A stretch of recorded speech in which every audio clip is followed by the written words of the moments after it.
Hello and welcome to the Real Estate Influencers Podcast. I'm your host, Matt Dixon, and as part of our series bringing you voices from not only the real estate sector but also related industries, I've got a very interesting guest for you today. This is John Sepulveda. John is a developed loan officer and loan originator with a vast amount of experience, and quite frankly, the only man that's ever made mortgage financing interesting to me. So I really can't wait for you to meet him. John, good morning. Good morning, man. How you doing, man? I'm good, buddy. How are you? Very well. I mean it seriously. I know that we had a bit of a run through, and some of the stuff that you were saying, because I think you approach the finance sector and mortgage financing with a little bit different viewpoint, and we'll get into that as we go through the process. But I'd like to talk to you initially about who you are and where you came from, what you're all about. So how long have you been in the industry? I've been in mortgages 23 years and a couple of years in real estate before that, so 25 years total. Oh, you've seen it from both sides then, right? Yeah. And has that always been in South Florida, or Central Florida? Or? No, I started in originally from Colombia. I came to the United States when I was 11 in Boston. Boston? Yeah. Colombia to Boston, that's quite a change. That's a big change. Wow. And then landed here 6 years ago. Right, okay. And you got into a mortgage first or real estate first? I was a realtor first. In Boston, it was a little tough. It wasn't my cup of tea. Selling triple deckers that are 150 years old that you had to tell the buyers, if you look at it this way, it's not crooked. I couldn't do that. Failed on the inspection every time, right? Yeah, I mean, it's just straight. I mean, look at it. And so I transitioned to mortgages. I was recruited by GMAC Mortgage at the time, which was a large company. Very well developed. They were one of the biggest, right? Very large, yeah. And they had a very good training system, sort of like loan officer university, if you would. Right. They actually sent us for a couple of weeks to a training. Wow. It was actually really So not really just good a 3-hour course? No, it was phenomenal Right. training. So I got, doing it by hand. I still do use it, actually. I use it by hand, learn old school way. So it was very good training. So I'm supposing over those 20-something years that you've dealt with all kinds of clients across all sorts of sectors and all sorts of finance programs, right?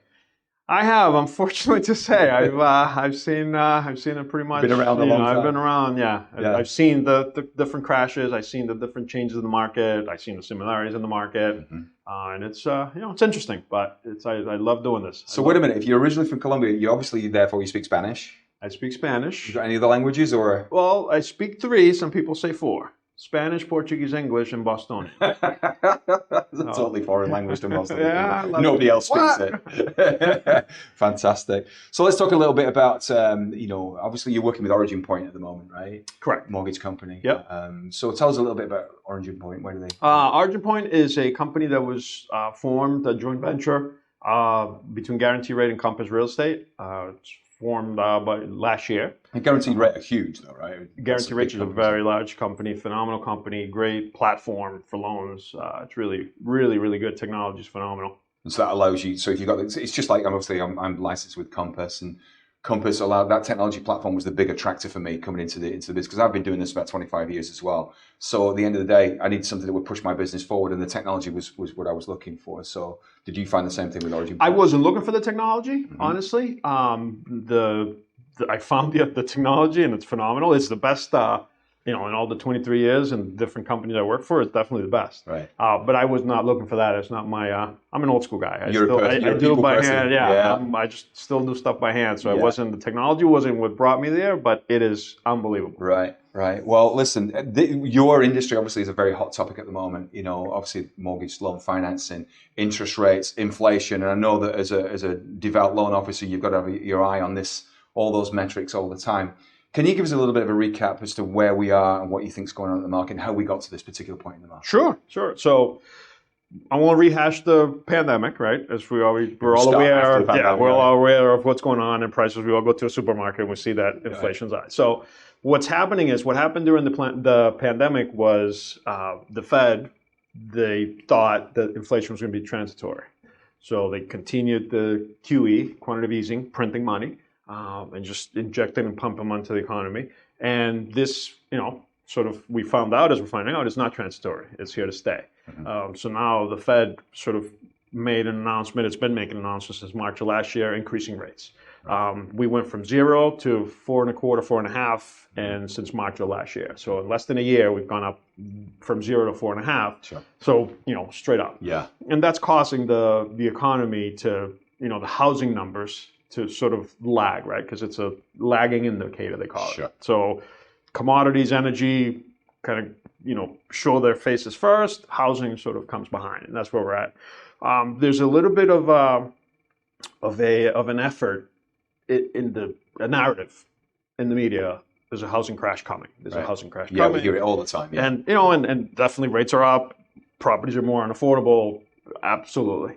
But the deal with this alleged housing crash that's happening, a lot of people are comparing it to 2008. A lot of people are deciding to wait. A lot of people are saying, well, no, the market's going to crash. I'm going to wait and buy properties that are cheap like people did in 2008. Sure. But that's not what the market is. That's not what anything is indicating. Right. Because the differences are vast between now and 2008. Yes, there's inflation. Yes, there is, stock market is crashing. Yes, all that stuff is similar, but housing is not similar. People have equity in their properties now where they did not in 2008. So nobody's going to be walking away from $30,000, $40,000, $50,000 in equity or more. Right. They're going to sell that house. Right. And I'm sure you can see, they're selling, taking a little bit longer, but property values, the narrative is how much housing has gone down year over year. Yeah. But if you look at the appreciation year to date, it's up almost 10%. We have this expression in real estate that the buyers are stuck in 2008 and sellers are stuck in 2021, right? Mm-hmm. And the truth is in between, because like you said, that stupendous rise in equity values, which is obviously non-sustainable. And the market was always going to correct. So that's where we're at. That's the inflection point that we're at right now. That's where we're at right now. Absolutely. So you take the economy into it, right? Recession coming. Some people say no. Some people say yes. Some people say mild. It doesn't really matter. Right. Inflation is up, and inflation is definitely coming down. Right. Got the headline number last week, 6.5. So it's still high, but it's coming down. Right. With mortgages, when inflation goes down, rates go down. When inflation goes up, rate goes up. So our rates are coming down. Right. Expectation is that this year, some people say later in the year, some people say after the first quarter, but somewhere this year, what sort of the experts are saying, we're going to be somewhere in the 5s. Right. Which is a normal. Which it would be a normal. We were back there in 2018. Right. Well, I'm sure you remember over your career, rates being a lot higher than we're at right now. I just don't think we've seen the pendulum swing so wildly, in my experience anyway, to go from low interest rates of like 2.5%, 3%. Before to where we are at 6.5% in such a short space of time. So fast. It's an anomaly, right? Correct. Right. That's never happened before. Right. So fast. So that's stopping people from buying houses or making a decision to go forward and purchase or to trade in the house that they're in and upgrade or whatever they want. It's stopping the market from moving. People don't have the information, right? Buyers are seeing what the headlines say. Buyers are seeing what the news say. Rates are definitely high. It's definitely more, it's less affordable when you go to the supermarket. So. I can't afford to buy a house right now, and I'm stopping.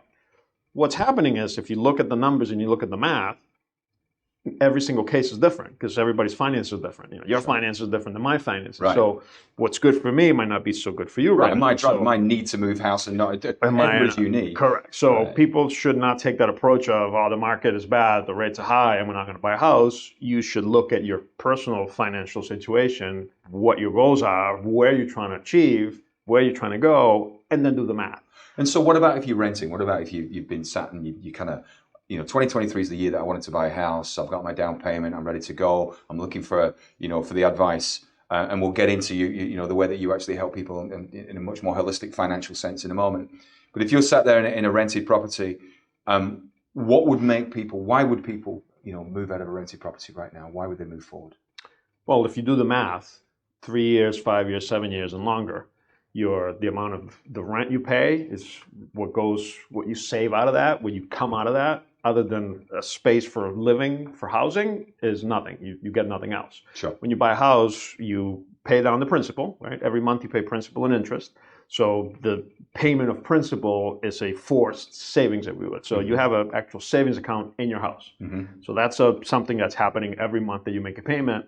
Every month your balance is lower. Sure. On top of that, you have appreciation. Over 7 years on a $350,000 house, appreciation at 4%, that person's going to have $120,000 or so in equity.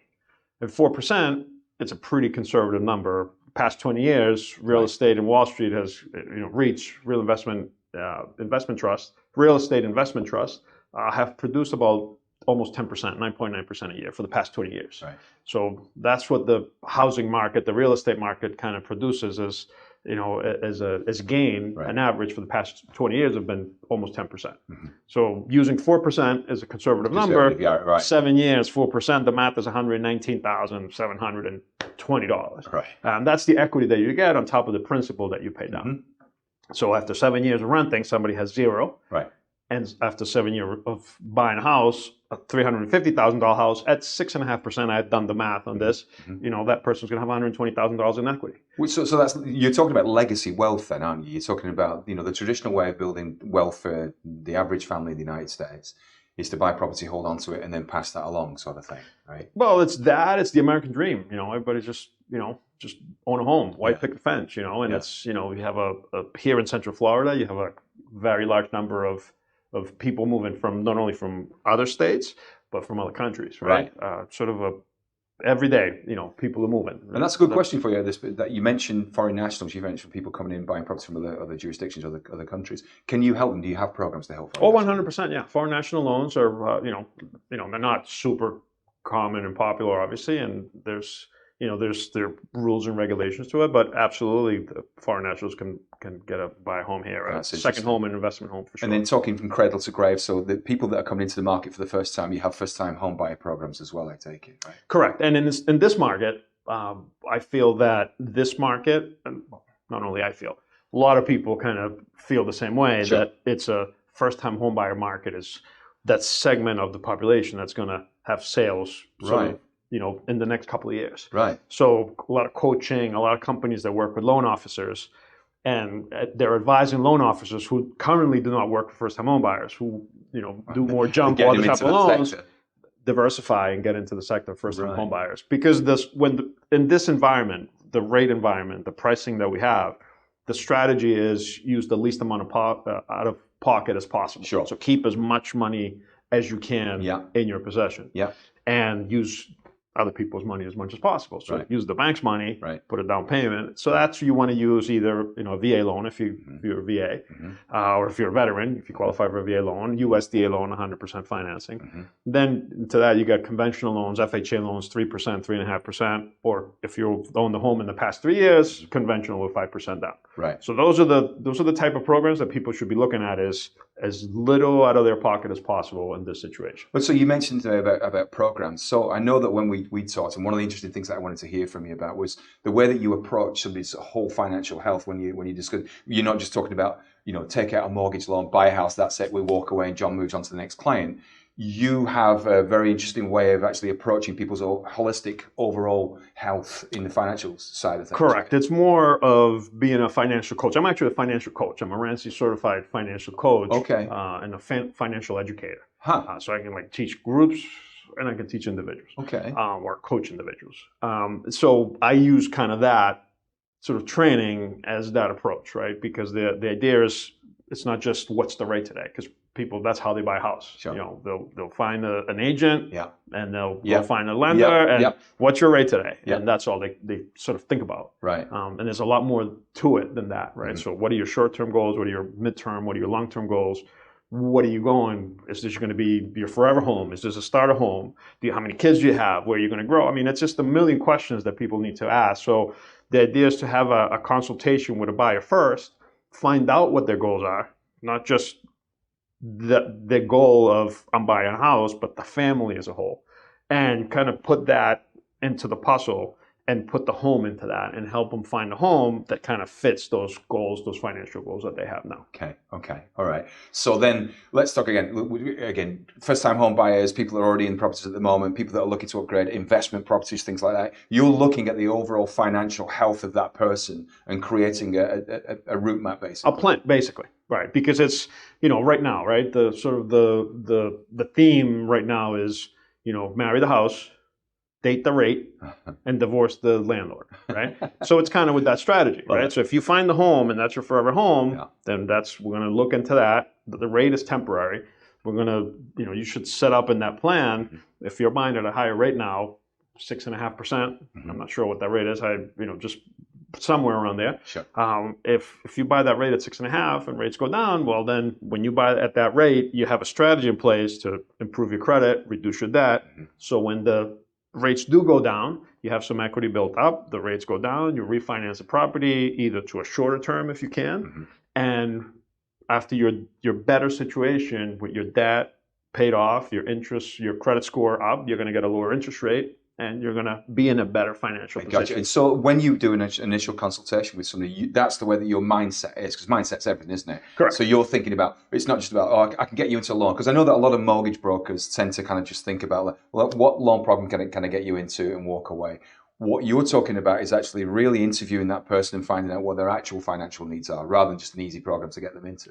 100%. Because in this current market, if you are a buyer working with a loan officer or mortgage advisor, and that mortgage advisor is not giving you education and information, just giving you rates, you're losing stuff. You're leaving stuff on the table. Right. If you're a realtor working with a lender and that lender is not helping you close a deal or give your buyer information to close a deal, then you as a realtor, you're leaving money on the table. Right. Because in this new sort of way of post-pandemic world, it's the education is what it's all about. Yeah. It's just, this market that we have, if we don't have education, we're not providing education to the buyers, we're going to be struggling. This is what we say in real estate as well, because obviously the internet is both our best friend and our worst enemy at the same time. And with the advent of iBuyers, companies like Open Door, for instance, that are coming in and advising people about the value of their homes, well, are they really?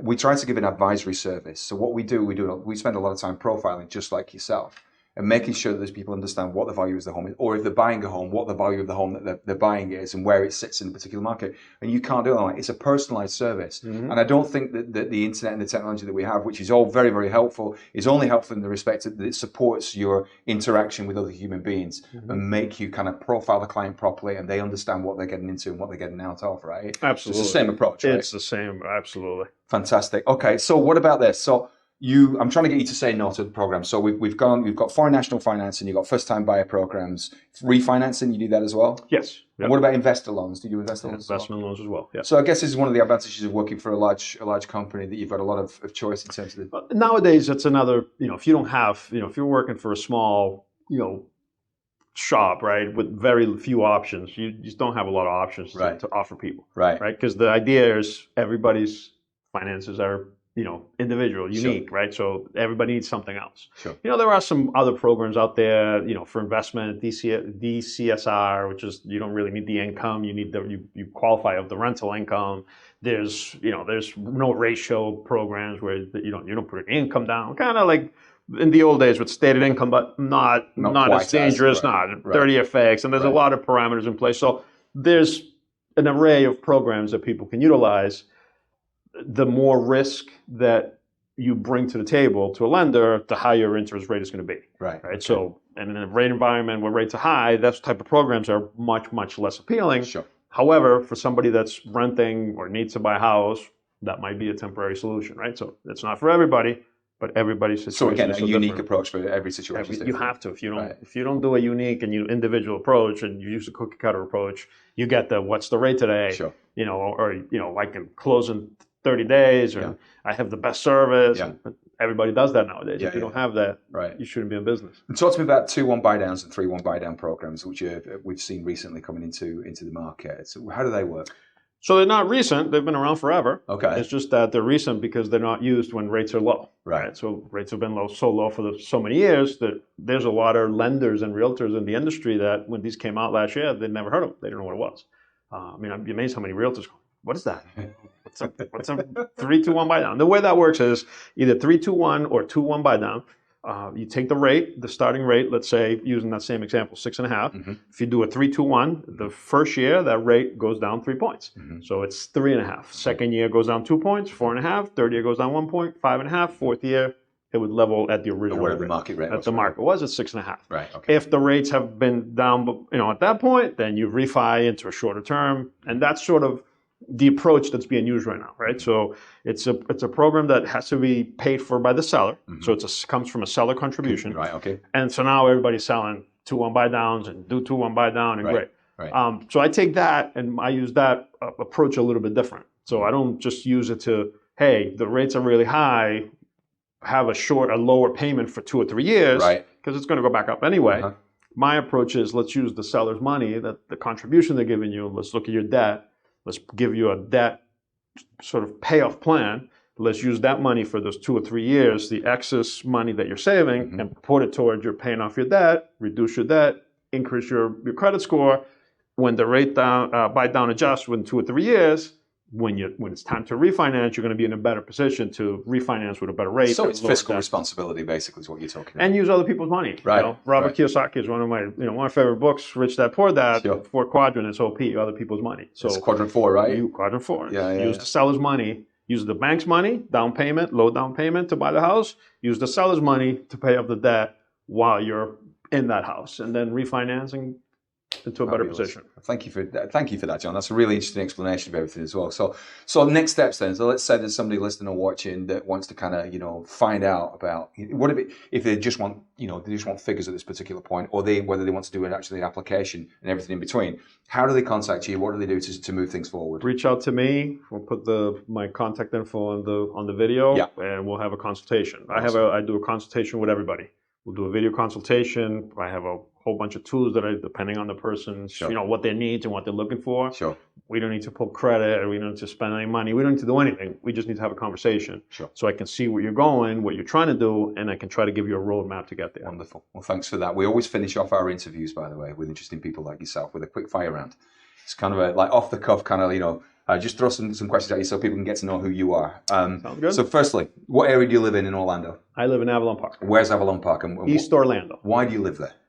When I moved to Florida, one of my best friends was a teacher at Orange County Public Schools, and he gave me some information, report cards, schools, etc. Sure. My son was going into high school, so kind of looked at the schools and basically had it, Timber Creek High School and Lake Nona High School. Those are the two best schools. The two that from the report card anyway. Sure. My son, hey, where do you like to look at the schools? Where do you want to go? And he picked Timber Creek. And it worked out that way, right? And it worked out that way. So that's how we landed there. Good for you. Movies, books, or TV? What do you prefer? All 3. I read a lot. I read every day, quite a lot. I love good movies, and I love good series. So I get the feel you're the kind of guy that doesn't sleep a lot. You're always I don't. I do not sleep a lot. I'm up early and go to bed late. And if you had 10 days left to live, what would you do with those 10 days? Spend every single second with my family. I love it, man. That's fantastic. That's a great answer. That's a very, very good answer for a lot of reasons. And then a favorite thing to do on a quiet Sunday morning, what would you do? Sit on the line with my wife and have coffee. Fabulous. It sounds heavenly. Well, thank you very much for joining us today, John. Thank you for having me. That's really, really awesome. Thank you so much. Appreciate it. Thanks for watching today. We've got John's details. We'll actually leave them on the video and also in the description below. If you do want to get in touch and talk about your financial situation, particularly vis-a-vis mortgage lending, but also that holistic approach to how you spend your money on your real estate needs, then please be in touch with John, and John will give you all the guidance that you need. Thanks very much for watching this episode of the Real Estate Influencers Podcast. We'll see you next time.